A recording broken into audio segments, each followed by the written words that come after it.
Shalom, selamat pagi, selamat bertemu kembali di dalam ibadah kebangkitan Tuhan Yesus dari kubur. Hari ini kita merayakan sukacita. Yesus bangkit dari kubur, tanda hidup dalam kemenangan. Kita baca lebih dahulu dalam 1 Korintus 15 ayat yang ke-55 dan 54. Hai maut, di manakah kemenanganmu? Hai maut, di manakah sengatmu? Maut telah ditelan dalam kemenangan. Puji Tuhan. Apa maut? Maut adalah kematian. Kematian adalah hukuman. Hukuman adalah akibat dari dosa. Dosa adalah perbuatan yang salah. Kesalahan berdampak buruk. Yang buruk harus dibuang ke dalam neraka. Seperti sampah dan puing yang tidak berguna. Maka tersiksalah bersama iblis di sana. Itulah hukuman yang kekal yang telah ditentukan oleh Tuhan. Tetapi di samping itu, ada berita baik. Hai maut, di manakah sengatmu? Siapa yang berkata demikian adalah firman Tuhan. Si pembawa maut telah ditelan dan kalah oleh kebangkitan Yesus dari maut dan menang. Puji Tuhan. Yesus menang atas roh-roh jahat yang berkeliaran di udara. Firman Tuhan mengatakan bahwa musuh kita adalah roh-roh yang berkeliaran di udara, yang menyerupai seperti singa yang mengaum, yang siap untuk menerkamnya. Dalam 2 Petrus 5 ayat yang ke-8. Nah, ini perlu kita ketahui. Roh jahat tidak pernah mengenal kasih. Roh jahat memberi, baik, menarik, tetapi ia mengikat jiwa. Roh jahat berkeliaran di mana-mana dan selalu mau mencari mangsanya. Ia sedang merayu kita, siapa saja yang terpikat kepadanya. Roh jahat ingin kita tunduk di bawah kuasanya dan kita menjadi korban bersamanya dalam neraka. Tragis. Awas, baik-baik buat kita semua. Roh Allah ingin menyelamatkan kita. Ia ingin membebaskan kita. Dan Allah ingin melihat kita bertobat dan memperbaiki diri kita, tingkah laku kita, perilaku kita. Dengan merendahkan hati di bawah kaki Tuhan. Banyak orang yang tidak takut mati. Setelah mati sudahlah selesai. Padahal firman Tuhan mengatakan, manusia satu kali akan mati. Dan sesudah itu ia menghadapi penghakiman. Dalam Ibrani 9 ayat yang 27. Yesus telah mati mendahului kita untuk menebus dosa-dosa kita.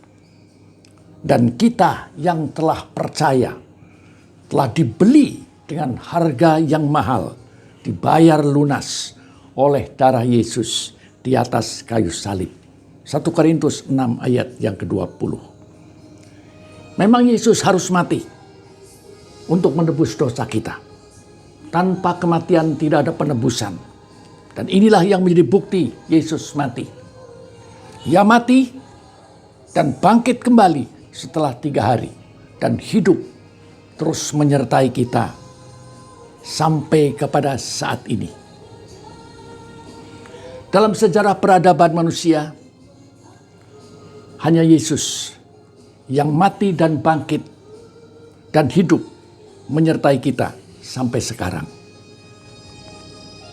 Itulah buktinya bahwa Yesus mengasihi kita semuanya. Mana kebangkitan Yesus bagi kita? Adalah membuktikan yang pertama bahwa Yesus adalah memang anak Allah yang hidup. yang diberi kuasa oleh Bapa, baik di sorga maupun di bumi. Berkuasa untuk mengampuni, berkuasa untuk membebaskan orang-orang yang mau percaya kepadanya. Berkuasa untuk menyelamatkan kita semua. Pertanyaannya, kenapa bukan Bapa yang melakukan itu? Tidak ada satupun manusia yang pernah melihat Allah setelah kejatuhan manusia. Yang pertama, karena sudah kehilangan dari kemuliaan Allah. Dan Yesuslah sebagai ganti jalan damai, perdamaian antara Allah Bapa dengan manusia. Roma 3 ayat yang ke-25 dan 23. Yesus menjadi sama seperti manusia. Sekalipun demikian bahwa rohnya adalah roh Allah sendiri. Yesus tidak pernah berbuat dosa. Yesus hidup sebagai firman yang tidak pernah berubah dulu, sekarang, dan selama-lamanya. Saudara-saudara, sejak kebangkitan Tuhan Yesus, selama 40 hari berulang-ulang terus Tuhan menemui murid-muridnya untuk menandakan kasih dan cintanya, untuk memberikan kekuatan dan keyakinan kepada mereka bahwa sesungguhnya Yesus hidup. Maria Magdalena, ya, diberikan penglihatan Yesus di dalam kubur bahwa sesungguhnya Yesus telah hidup. Kemudian murid-muridnya berada di dalam kamar yang tertutup rapat. Tiba-tiba Tuhan Yesus datang kepada mereka. Damai sejahtera bagi kamu semua. Dan itu membuat sukacita murid-muridnya. Ada seorang murid yang tidak nampak di situ. Dan ia tidak percaya bahwa Yesus telah bangkit dan hidup. 8 hari kemudian Tuhan datang kembali menemui mereka. Seorang yang bernama Thomas, yang tadinya tidak percaya, diberikan tantangan. Inilah tanganku yang berlubang. Inilah rusukku bekas ditusuk. Dan ia percaya kepada Tuhan.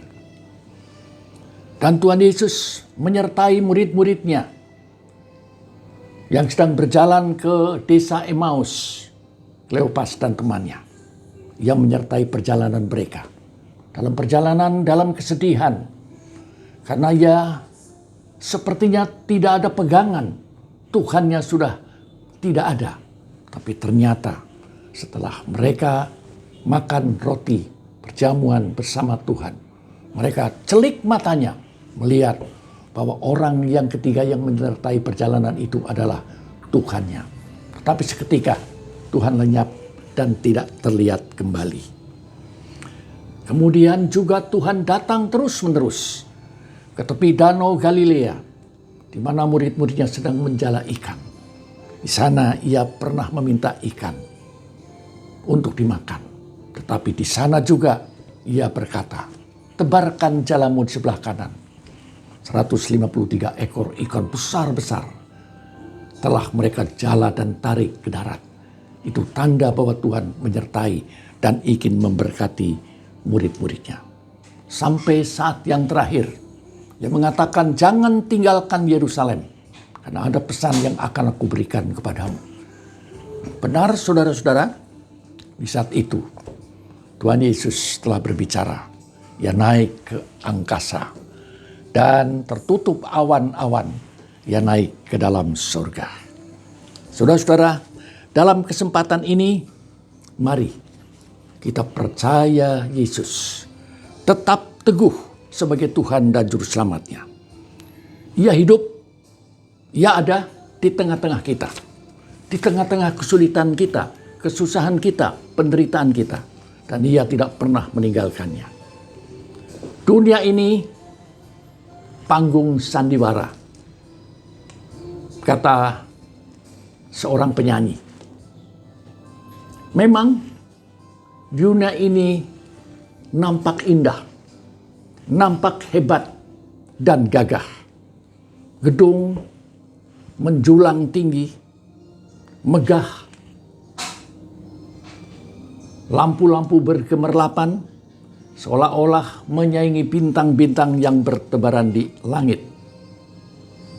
Manusia pintar, brilian, menata dunia, tetapi akhirnya menjadi sombong. Kita melihat dalam sekejap semua bisa berubah.